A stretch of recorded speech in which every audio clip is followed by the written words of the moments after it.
Welcome back to Reality Asserts Itself on the Real News Network. I'm Paul Jay, and we're continuing our discussions with Stephen Cohen about Russia, the United States, and Trump and Putin. Thanks for joining us again. Thank you. For Stephen's bio, just look under the video player, but watch the earlier segments. But I'll plug your book. People should read this book. It's important. It's called War with Russia, ? From Putin and Ukraine to Trump and Russiagate.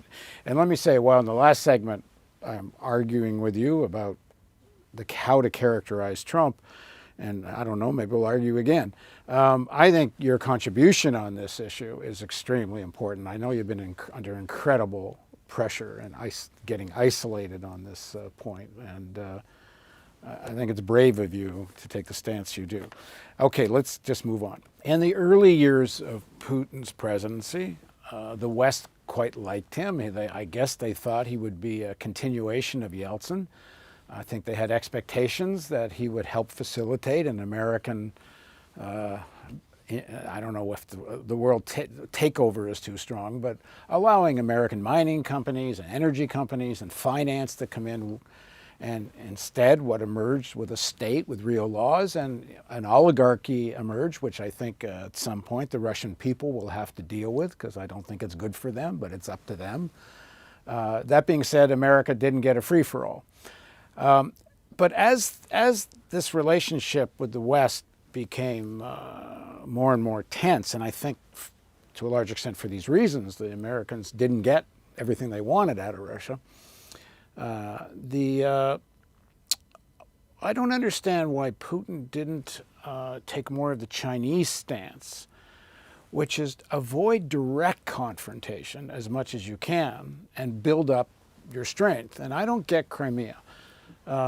Crimea was, and you suggest in your book, wasn't there an alternative to the annexation?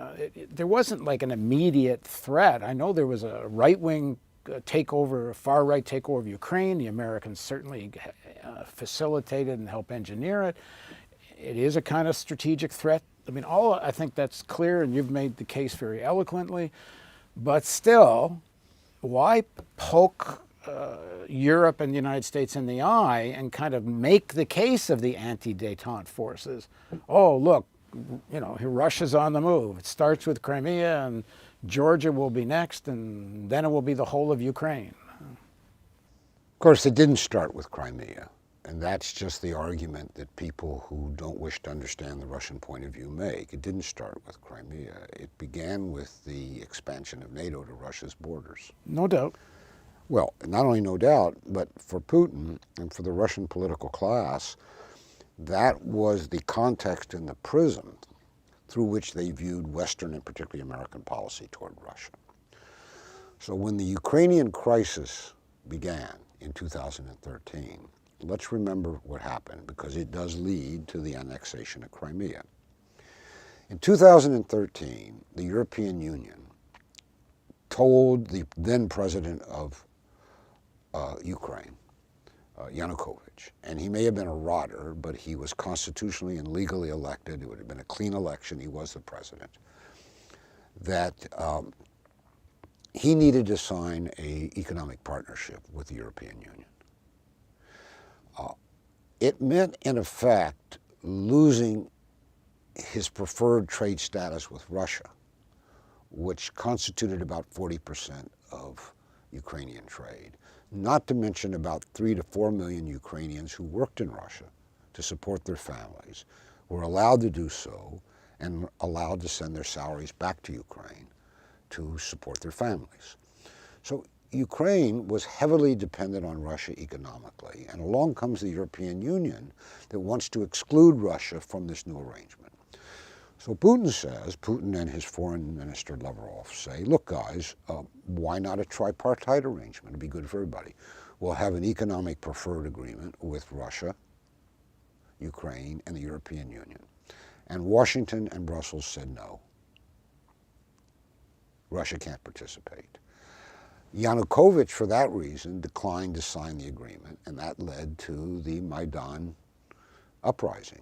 And Yanukovych flees from office to Russia. So Putin now is sitting in Moscow, and Crimea comes to the fore because you've got a very right-wing, and I would say crazy government in power saying outlandish things, including, you know, Crimea is ours and we're going to expel the Russian naval base there, which was there by treaty. They had a lease, I think, 25 years on the base. There were 22,000, by law, Russian soldiers on the Crimean base. They were already there. All right. So Putin's sitting here. He sees some kind of threat. Maybe it's rhetorical. But bad things are happening. This was a very violent uprising. You remember the burning buildings in Kiev and Maidan. If you watch this on TV, this was violence. It was very serious. Snipers killed, I think, 85 to 100 people on Maidan just before Yanukovych fled. They said that the snipers were sent by Yanukovych, but we now know they weren't. They were sent by neo-fascists, Ukrainian neo-fascists on Maidan. But remember, Putin's operating in a context that's moving very fast, very dangerous. Intelligence is sparse, not clear. But there's clearly a new government in Kiev that's laying claim not only to Crimea forever, but to expelling the Russian naval base there. So Putin has to decide. The back history is Putin never showed any interest in Crimea until that moment. However, it had been an issue in Russian politics when Putin ran for president in 2000. There was a party headed by two very influential men, the former mayor of Moscow, Lushkov, and the former foreign minister, Primakov, who had advocated reuniting Crimea with Russia because Crimea had traditionally been a Russian province. I think somewhere like, don't speak of ethnicity, speak of language. Something like 85% of the population speaks Russian as a native language. I mean, enormous number. It's a Russian province. And it was only an act of accident under Khrushchev that had been assigned administratively when the Soviet Union existed to Ukraine because Ukraine was part of the Soviet Union. So what was Putin supposed to do? So to the extent that we know how he made the decision, he was told by his intelligence people, all leaders in crisis depend on intelligence, that take Crimea today through a referendum and peacefully. And by the way, they were polling like crazy. They knew they'd get 85 plus. They knew this. If they had, and the referendum was completely open. All this crap about at gunpoint is nonsense. I mean, it was a fair referendum, and Gallup has been going back to Crimea and polling. They get the same number. 85% want to be with Russia. Putin is told, do it by the ballot box today or fight a war there tomorrow. That's what he was told. What would you have done in his place? See, it's easy for you, Paul, and me, Steve, to sit here and debate what leaders, Trump, any leader, Kennedy, Putin, should do in a crisis situation without knowing the circumstances or what we would do in that situation. I mean, but they have to act, and they have to act fast. Okay, but in your book you suggest there might have been an alternative. Well, I can just simply tell you what Putin was told as the alternative. One group said you have to take Crimea now. The polls show Crimeans will vote to join Russia. There is an international law that referendums are binding and legal. We'll have a referendum, we'll get the result, and they'll vote to join Russia and we'll take them in. Do that. The other view was hold the referendum, but don't welcome them into Russia. Use it as a bargaining card with the West in Kiev when we see how the Maidan so-called revolution, it wasn't a revolution, but the Maidan coup, it was a coup against Yanukovych. Let's see what comes next. But that'll be a diplomatic card we could play. Go ahead and have the referendum. They will vote to join Russia, but that doesn't mean because they've requested to join Russia, we have to say okay. Just take that and say to the West, look, the Crimean people want to join Russia. We understand that that may be, difficult for you. Can we find a way to solve this problem, short of annexation? In other words, can we get guarantees for Crimea? So Putin was told that was an option, and he didn't choose it. And I try to put myself in his shoes and say, what would I have done? And the problem is I don't know the intelligence. For example, there is a report, I don't believe or disbelieve it, that NATO commandos were found on Crimea, on the peninsula. I don't know if that's true. Maybe it was scuttlebutt. Did Putin know it to be true? I don't know. But we have yet to be told the whole story of what happened between the coup in Kiev, because it was a coup, it overthrew the president, and the decision. Russians don't say annex, they say rejoin with, welcome Crimea home, to make that decision. One day we'll know more, and then we'll be able to decide if Putin really had a choice. And I don't have any detailed knowledge about the situation. I don't have enough. Never mind. You understand knowing there's a question mark by what I say. We don't know for sure. Yeah. But do you think there might have been an option to have a referendum that took there was more time, maybe get the United Nations involved, something that gives a little more recognition to it? Without naming names. And I'm not talking the morality here, I'm talking tactical. Practical politics. Yeah. The point is that Putin was told, now mind you, it's a good thing that he's a former KGB officer, by the way. Henry Kissinger, when he first met Putin, and he learned, this was when Putin was working as deputy mayor in St. Petersburg, and Kissinger met him. And Putin said to Kissinger, I began in intelligence, and Kissinger said, that's the best way to start a political career. And Kissinger had started in intelligence during the war, right? Because these guys think, and maybe they're right, that if you're trained in intelligence, you're able to evaluate intelligence. That is, you aren't going to be fooled by your own intelligence people, that you can sort out false intelligence from legitimate intelligence. Putin was in a position, I think, to evaluate the intelligence. So the question that you raise is true. Why didn't they wait? And he was told, we can't wait. Do you think it's Events are moving too fast. In the last segment, you talked about the pressure on him, that he's not proactive enough. Yes. Is this partly responding to that kind of pressure? Yes, and that's why I want to return to this issue, that only once before had Crimea been an issue in Russian politics, when a political party ran against Putin on a platform that we should somehow get Crimea back. They got, I think, 2% of the vote. There was no popular support for this. Putin was disdainful of the idea. In other words, this was something. This was not aggression. This is ridiculous. This was a decision imposed upon him by circumstances that he did not create, but to which he now had to react. And I don't know whether he knew it or not, but that was probably his most historic decision. And I mean, it's not his most historic, but it is part of what will forever define his role for Russians in Russian history. Forever. So let's get to the big underlying question. You can go to Moscow and buy a poster in a shop. And at the top is a map of Crimea, a very distinctive peninsula, right?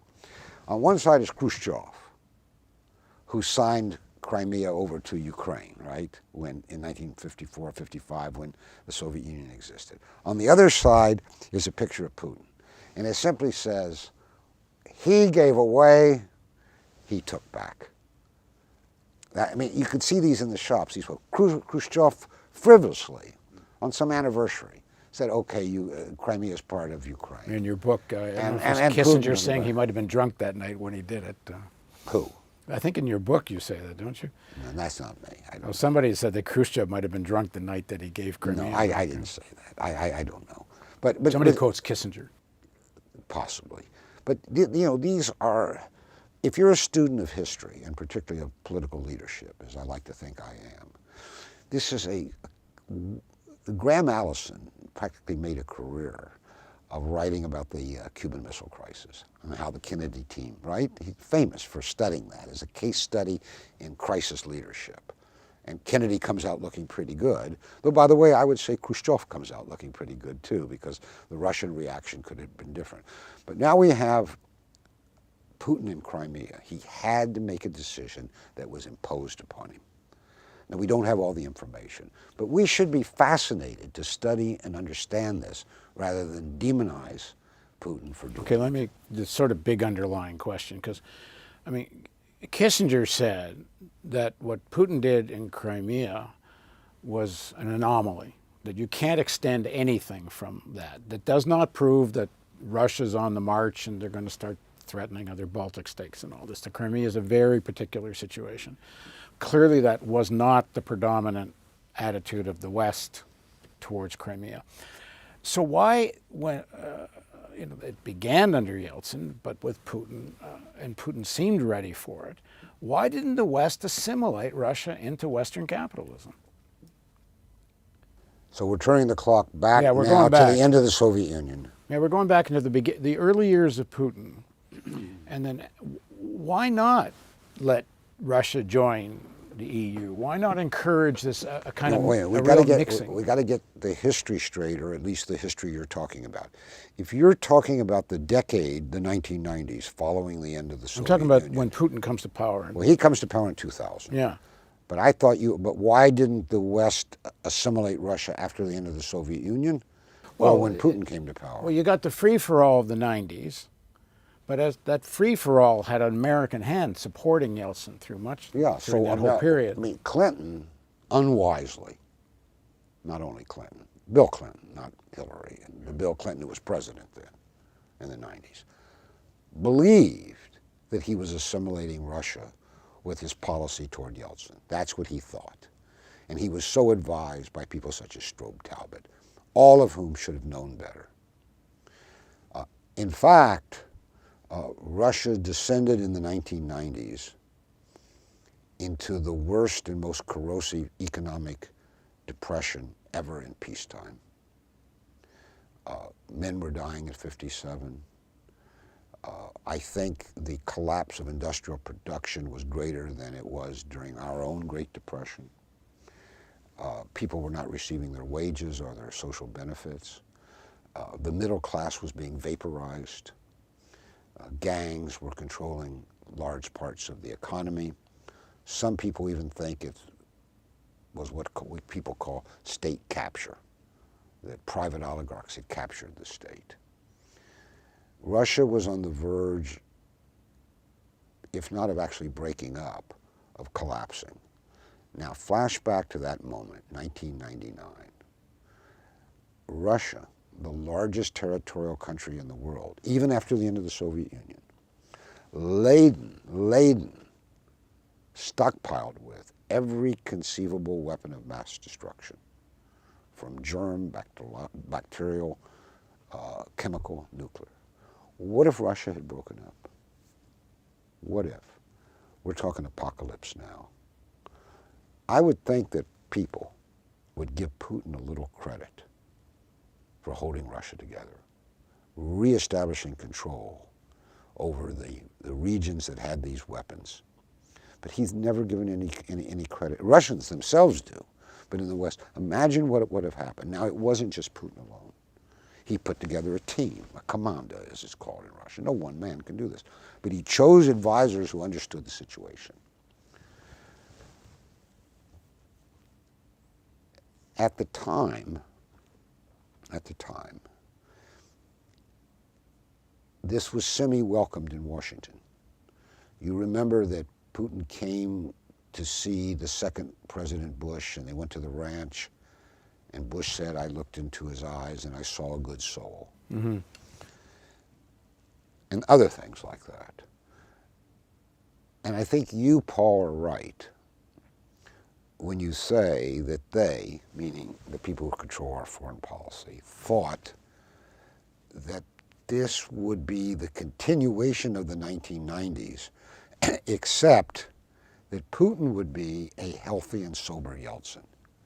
That Yeltsin had become dysfunctional, unable to govern the country that the West wanted to assimilate. And when it turned out that Putin wasn't Yeltsin, even though Yeltsin put him in power, indeed, historically speaking, Putin could not have been Yeltsin, though he's never given his anti-Yeltsin speech the way Khrushchev gave his anti-Stalin speech. This is interesting. He's been urged to give this speech, by the way, the de-Yeltsinization speech, analogous to Khrushchev's de-Stalinization speech. He's never done that. People say he's too loyal to a fault. Too loyal. Putin, some trait he's got. And they criticize him for it. But nonetheless, very soon American disillusion in Putin set in, and we can date it. There was then and remains today a New York Times columnist, Nicholas Kristof, who wrote, I think it was 2003, maybe I'm off a year and a half a year, that he was greatly disillusioned, Kristof, that Putin had not turned out to be a sober Yeltsin. Imagine this. In other words, they, to the extent that columnists speak for these great powers, wanted Yeltsin, a person who by then had positive ratings in Russia of about 3%, who was hated in Russia for what had happened to the country. But the only grievance in Washington was he wasn't sober and healthy enough to continue the policy. And Putin, they thought at the beginning, was a sober, healthy Yeltsin. Look at him, and Yeltsin, on what Yeltsin is, they say. He's from Yeltsin. He's got to be. But it was clear, if you'd been paying attention, it would have been clear it was impossible. And when it dawned on them, they were bitter. And I'm not sure that they started hating on Putin because they personally had been so wrong, their analysis had been wrong, or because they couldn't stand the thought of an un-Yeltsin to this day. Because even today you can read in the New York Times and other analyses, so-called, that how great it was under Yeltsin. It wasn't great. It was a country in agony. And it was dangerous to us with all those weapons. So, we've discarded history. We've discarded real historical and political analysis for a kind of Russophobia that I actually never experienced in my lifetime before. It's much worse now. And remember one thing as we all go forward and think about Russiagate, which I think is going to be with us in one way or another for decades. But the Putin phobia, the hating on Putin, began long before Trump was a presidential candidate, long before. The two got fused together in Russiagate. The loathing for Putin and the loathing for Trump was fused into this thing called Russiagate. Now, who did the initial fusing? In my book, I argued it was our intelligence services, and particularly the CIA. We will see. I think we're going to have some investigations now. I may be wrong. I don't think it was the FBI, as people think. I think it was Brennan and Obama's CIA that got all this started. But this didn't come out of nowhere. This had been developing. This demonizing of Putin had been going on for years before Trump appeared on the scene. And then, bingo, it came together. And we're stuck with it, and it ain't going to go away. And I think it's the worst threat to our national security. I've said Russiagate is the number one threat to our national security. In the book, I do the 5 greatest threats to our national security. The book is all short pieces. And Russia and China don't make the top 5. Russiagate's number 1. Unfortunately, you're younger than I am, so we can't share these moments together. But there was the Cuban Missile Crisis, correct? Well, I was alive. I was very aware of it. All right. But it is said in the history books and the textbooks that it's the closest we ever came to nuclear war with Russia, Soviet Russia, correct? Yeah, if you listen to Ellsberg, we were seconds from it. Okay. And yet, because of the leadership of Kennedy, and I would add Khrushchev, because it takes 2 to tango, as Reagan said, these 2 guys averted Armageddon, correct? And that's the lesson we've taught our kids, and we teach it in our textbooks. Okay, imagine today, it doesn't take a lot of imagining, that we have a Cuban Missile Crisis-like confrontation. Could be in Venezuela, could be in Syria, could be in former Soviet Georgia, could be in Ukraine. Lots of places. It happened suddenly. The 2 nuclear superpowers are eyeball to eyeball, like the Cuban Missile Crisis. Everybody credits Kennedy and Khrushchev with averting the crisis. This happens tomorrow. Do you think the American political class and its media are going to invest Trump with the authority to negotiate a way out of nuclear war? The guy they've called the Kremlin puppet? And are they going to credit Putin, the guy they've so demonized, as a partner to avert nuclear war? They will not. And what happens then? And the answer is nuclear war. That's why I say we're walking on a razor's edge with this Russiagate demonizing of Putin nonsense. We need these two guys, whether we like them or not, to avoid nuclear war. And we have too many situations fraught with war with Russia, which could become nuclear war, more than we've ever had before. And the people who have contributed to these situations refuse to acknowledge what they've done.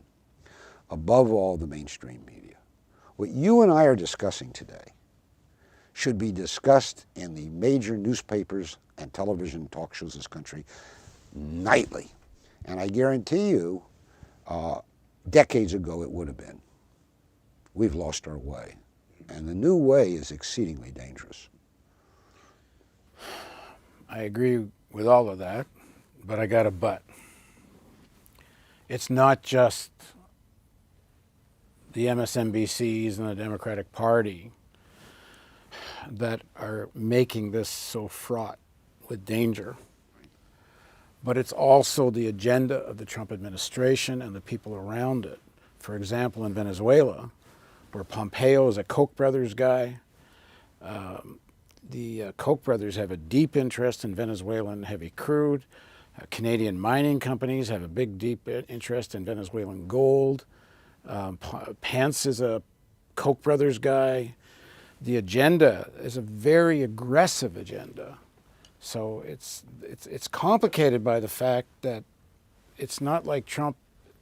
I have zero faith in Trump as someone who might play such a constructive role. You don't have a choice. We don't have a choice. You don't. No, you do not have a choice. Because he's the president. No, if such a situation, a Cuban Missile Crisis-like situation, would occur, you will either trust and empower Trump to avert it, or prepare yourself for nuclear war.